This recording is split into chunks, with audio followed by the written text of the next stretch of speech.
Hoje conversaremos sobre Charles Nouvelle, ou Xadrez, uma novela, do escritor austríaco Stefan Zweig. Ela foi escrita entre os anos de 1938 a 1941, aqui no Brasil. Isso porque o escritor buscou exílio no nosso país. Stefan Zweig nasce em 1881 na Áustria, em Viena, e falece aqui no Brasil no ano de 1942 após cometer suicídio. Xadrez, uma novela, é, portanto, a última história escrita pelo autor. E eu posso dizer que ele termina de forma grandiosa, porque essa é considerada a sua melhor novela de toda a sua obra. Inclusive, ela já teve várias adaptações para o cinema e em minha pesquisa eu encontrei uma notícia de que neste ano de 2021 teremos uma nova adaptação de Xadrez e adivinhe só quem será o protagonista. Oliver Masucci, que fez o Ulrich Nielsen em Dark, aquela série incrível da Netflix. A previsão de lançamento é para setembro, então vamos aguardar aí ansiosamente. E se você ainda não leu Xadrez, uma novela, acompanhe essa resenha aqui, porque eu tenho certeza de que você vai amar essa história e depois vamos assistir ao filme juntos. Aqui acompanhamos uma história que vai mesclar passado e presente, e eu adoro quando as histórias são construídas por meio de flashbacks. Ou seja, as pessoas vão vivendo aquele presente, mas elas vão trazendo momentos, lembranças, coisas do seu passado e contando para nós aos poucos. Eu acredito que isso faz com que seja construída uma camada enigmática de mistério que prenda o leitor, porque ele quer decifrar esse passado, ao passo que ele também não se cansa de ficar somente ouvindo as histórias passadas, porque há essa mescla com o presente. Então, é uma daquelas histórias que já tem uma construção de forma geral muito bem feita. Tudo começa com um pequeno tumulto ali e alguns homens comentando sobre o motivo disso.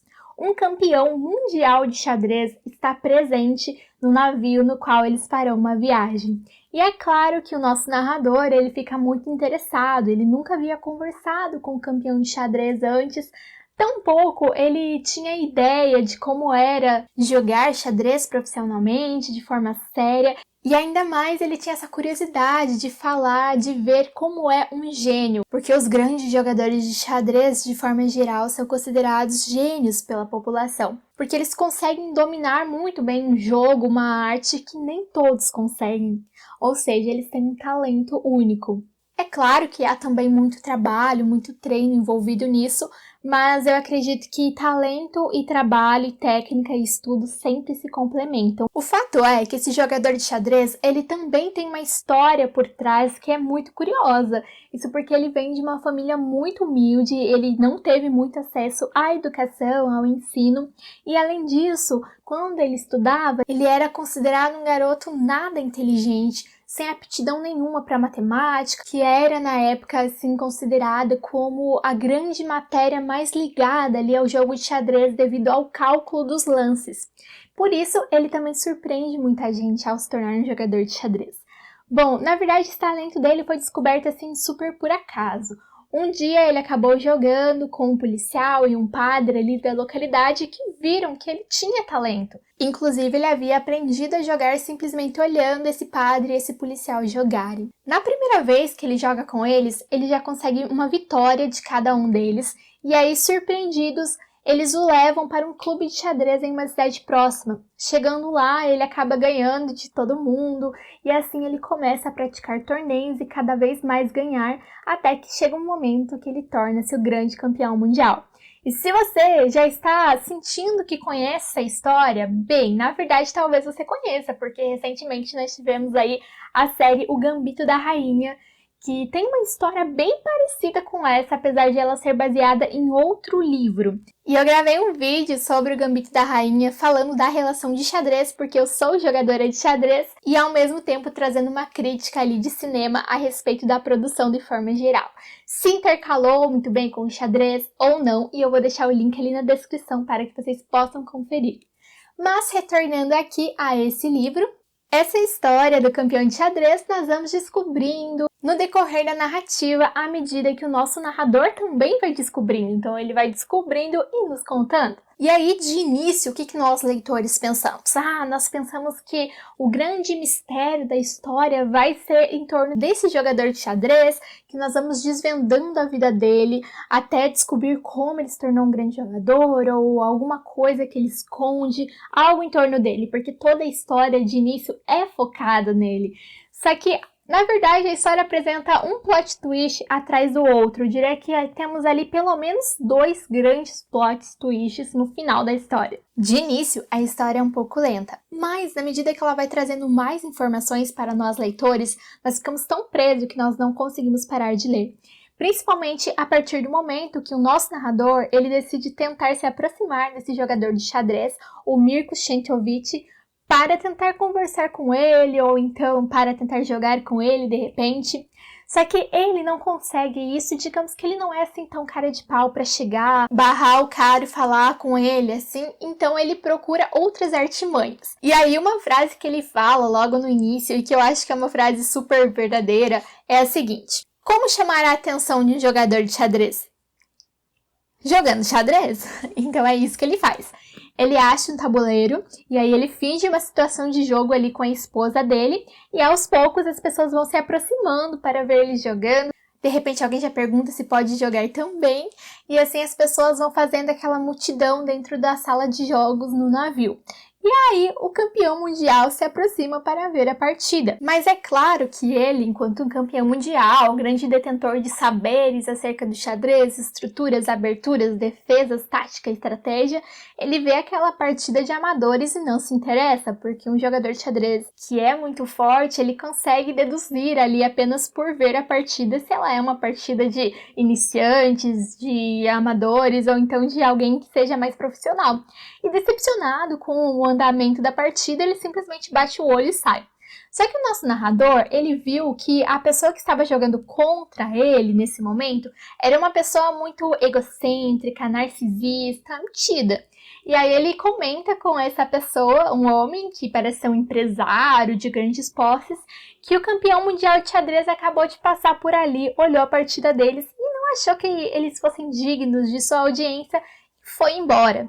E esse empresário ali, ele fica extremamente ofendido com isso, sabe? Como se o campeão de xadrez tivesse chegado e ofendido ele. E aí, ele decide ir atrás desse campeão de xadrez. Só que, é claro, o Mirko Czentovic, sendo um campeão de xadrez mundial, ele não vai querer ficar perdendo o tempo dele ali jogando com amadores. Porém, esse empresário, ele oferece dinheiro para o Mirko e aí ele acaba aceitando. E eu acho interessante que nessa parte ele traz uma reflexão. Quando esse empresário volta e conta para o nosso narrador que o jogador de xadrez vai aceitar jogar, porque ele vai pagar uma quantia muito alta, inclusive. E o nosso narrador, ele fala assim: como assim você vai pagar tudo isso para ele jogar uma partida de xadrez? E aí o empresário, até que nesse momento tem uma boa atitude, porque ele explica: olha, xadrez é a profissão dele. Se um dentista estivesse dentro desse navio e você estivesse com dor de dente, precisando de algum auxílio dentário, você não ia pedir para ele fazer o serviço de graça, certo? Então por que para um jogador de xadrez você vai pedir? Eu achei essa reflexão interessante, porque realmente no universo de xadrez nós vemos que acaba, às vezes, não sendo entendido como uma profissão por muitas pessoas que não conhecem muito bem o funcionamento. Eu não sei se Stefan Zweig era um jogador muito ativo, se ele participava de torneios, não tenho essa informação, se alguém souber comenta aqui embaixo, mas com certeza ele entendia pelo menos um nível intermediário, porque o livro é muito bem escrito. Depois nós vemos que ele vai trazer notações de súmula, que é realmente como os jogadores profissionais de xadrez anotam, veem a partida. Então, como assim? Se você move o seu cavalo para determinada casa, um jogador de xadrez não vai falar cavalo para aqui, para lá, movi aqui. Não, um jogador de xadrez simplesmente falaria, por exemplo, eu movi CA4, que significa que ele moveu o cavalo para a casa do tabuleiro que se chama A4. Isso porque o xadrez ele é 8x8, né? 64 casas. Então, nós temos 8 letras do alfabeto e 8 números. Então, eu sempre coloco a letra da peça em maiúsculo, depois a letra da casa minúscula e o número. Parece difícil, mas tem uma lógica aí por trás bem simples. E tudo isso que eu estou comentando aqui é só o início, assim, primeiras páginas, não tem nada de spoiler. E dando continuidade aqui, eles estão jogando ali no meio do salão, o campeão mundial então decide jogar com todos ao mesmo tempo, só que eles não tinham vários tabuleiros para fazer uma simultânea, que é o que é mais comum no xadrez. O campeão mundial ele passa jogando em vários tabuleiros, cada pessoa está em um tabuleiro e ele vai passando um por um fazendo um lance. Mas como eles não tinham tabuleiros, então eles montaram somente um tabuleiro, o campeão mundial de um lado e todos os outros jogadores do outro lado jogando e conversando juntos para juntos tentarem vencer o campeão mundial. É claro que eles não estavam conseguindo, estavam indo mal, já haviam até perdido uma partida, e eles estavam ali jogando, e de repente eles foram para fazer um lance, e alguém surge em meio à multidão e fala, não mexam isso, porque senão ele vai vir no próximo lance e vai ganhar de vocês de tal jeito, e dá toda uma explicação muito bem detalhada, e eles ficam até assustados, né? Imagina se eles não botam muita fé, porque eles não sabem de fato se isso é real ou não, enfim, eles não sabiam muito bem analisar a partida. Porém, o que esse cara falou realmente de fato acontece, eles decidem seguir o lance sugerido por essa pessoa misteriosa, esse homem enigmático que surge na multidão, e aí a partida vai, eles vão seguindo as outras orientações desse homem, até que eles conseguem empatar com o campeão mundial de xadrez. E aí eles veem que esse homem, ele sabe jogar xadrez e ele está no nível do campeão mundial de xadrez, mas ele é desconhecido. E nisso eles ficam extremamente felizes com isso de alguma forma, eles sentem uma adrenalina muito forte. O próprio campeão mundial, ele sente algo nesse momento, de certa forma ele se sente ali ameaçado, só que ele quer jogar com aquele homem, porque ele já percebeu que aquele homem foi quem fez a diferença no jogo. E todo o clímax da história vai se construir em torno dessa partida. Esse homem, na verdade, ele tem uma história muito misteriosa por trás dele. Eu não vou dar spoiler da partida entre o campeão mundial e esse homem misterioso, porque aí vocês vão ter que ler para saber quem vai vencer, o que vai acontecer. Eu acho que a vitória ali não é tão importante quanto saber o desfecho e ao final do livro refletir sobre o que esse desfecho significou, porque a história realmente é muito bem amarradinha, sabe? Uma coisa conversa muito bem com a outra. E o nosso narrador, ele vai tentar conversar com esse homem misterioso. O nosso narrador também é um baita de um fofoqueiro, né? Porque surge qualquer pessoa nova, ele já quer conhecê-la, já quer conversar com ela e tudo mais. E enfim, ele vai então atrás desse homem e esse homem vai contando toda a história dele, como que ele aprendeu a jogar xadrez. E o mais surpreendente é que fazia mais de 20 anos que ele não jogava e mesmo assim ele estava jogando tão bem daquela forma. E ele vai explicar como ele aprendeu o xadrez, o que aconteceu na vida dele. Já fazia algum tempo que eu queria ler algo do Zweig e quando eu descobri que ele tinha um livro chamado Xadrez, eu decidi começar por ele, porque além de ser apaixonada por literatura, eu também sou uma jogadora de xadrez. Apesar de não ser uma super jogadora, como o nosso protagonista dessa história de hoje, eu já pude participar de vários torneios, várias competições, sei o funcionamento do jogo, do sistema para competir e tudo mais. E acima de tudo isso, é claro, eu sou apaixonada por xadrez. Stefan Zweig não escolheu o Brasil como sua morada simplesmente por amor à nossa pátria, infelizmente. Hitler chega na Áustria no ano de 1933 e Stefan Zweig, portanto, decide sair ali logo em 1934.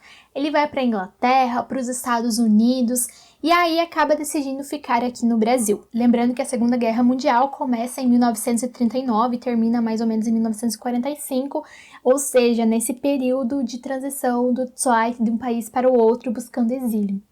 E por que eu estou falando isso? Além de ser interessante, é muito importante para que nós possamos ter um conhecimento mais amplo dentro da história. Isso porque nós vamos ter alguns momentos ali, algumas passagens da história que vão remeter a esse período, a coisas que aconteceram, aos tipos de violência e tudo mais, mas nada assim realmente forte a chegar a descrever como foi de fato em todos os setores. É uma descrição um pouco diferente, eu até diria, porque eu já sabia, claro, da violência que aconteceu nesse período, mas não exatamente de um tipo de violência que um dos nossos personagens vai nos contar. E eu também não vou contar pra vocês o que é, porque pra mim foi uma surpresa. Então eu acho que se eu contasse, estragaria a surpresa de vocês. Vocês têm que realmente ler e vale a pena, sabe? Porque é muito bem construído esse momento da história. O Stephen Dwight, ele estava bastante deprimido com esse momento da história, sabe? Com a expansão nazista, com tudo que estava acontecendo, a guerra, e ele achava que aqui no Brasil talvez ele pudesse ter um pouco de paz. Só que, se eu não me engano, logo que um navio do Brasil parece que foi atacado, ele viu que estava chegando tudo aquilo de que ele havia fugido aonde ele estava, e aí ele decide se suicidar. Ele se suicida juntamente com a sua esposa. Ele morava em Petrópolis, no Rio de Janeiro, e a casa dele hoje em dia é mantida como um museu de visitação lá. Eu acho que é importante dizer que o Dwight, ele fez sucesso também enquanto ele era vivo, sabe? Ele chegou a ser um dos autores mais traduzidos do mundo, ele era doutor em filosofia, era um grande tradutor, ele era realmente um homem muito sábio. E eu acho que esse conhecimento dele também acabou perturbando ele, porque ele tinha um amplo entendimento de toda a situação, então ele conseguia, de certa forma, entender quais eram os seus possíveis meios de sobrevivência e, pelo jeito, nenhum deles chegava a ser aquele que ele de fato queria. Bom, Xadrez é um livro que foi publicado em outros países sozinho, mas aqui no Brasil ele foi agrupado com outras novelas do Dwight no mesmo livro que se chama Novelas Insólitas da editora Zahar. Então, se vocês comprarem esse livro, vocês vão encontrar lá, além de Xadrez, também Segredo Ardente, Confusão de Sentimentos, A Coleção Invisível, Júpiter e Foi Ele. Esse livro é de tradução de Cristina Michaelis, Maria Aparecida Barbosa e Murilo Jardelino e tem 330 páginas. Xadrez vai ter em torno de 50 a 60. Você pode encontrar esse livro tanto na versão física quanto em e-book. Eu vou deixar o link ali na descrição, lembrando que sempre que vocês compram pelo meu link, vocês ajudam o canal sem pagar nada mais por isso. Bom, uma vez explicado esse contexto aí de produção do livro, da obra, da história do autor, eu acho que vocês já conseguem ter um entendimento muito mais amplo da história propriamente dita, a história da novela Xadrez. É claro que sem todo esse contexto histórico, você também vai entender o livro muito bem, não há nenhum problema nisso. Porém, com o contexto histórico, o livro ele consegue trazer muitos significados para você. Você consegue ter uma compreensão muito mais profícua, você vai além daquilo que está ali dito, sabe? Você consegue pegar ideias, captar sentimentos que estão nessas entrelinhas, que estão nesse elo entre autor, obra e tudo mais. E além de tudo isso, o livro também traz uma discussão, algumas metáforas sobre a figura do gênio. Quem é o gênio na literatura? Eu acho que também é bem interessante ler o livro pensando nessa questão, porque esse jogador de xadrez ali, ele é considerado um gênio. Mas o que faz com que uma pessoa adquira esse adjetivo, sabe? E é interessante que esse campeão mundial de xadrez, ele não era bom em outras coisas, ele só era bom em xadrez. Ele é mal na escola, em todas as matérias, ele não sabia se comunicar direito, mas em xadrez ele era muito bom. Então, o que leva a pessoa a ser muito boa em uma área e não ser boa na outra? Será que ela gosta daquilo que ela é boa? Ela faz só porque ela se dá bem? Sabe? Diversas coisas que você pode pensar por meio dessa leitura.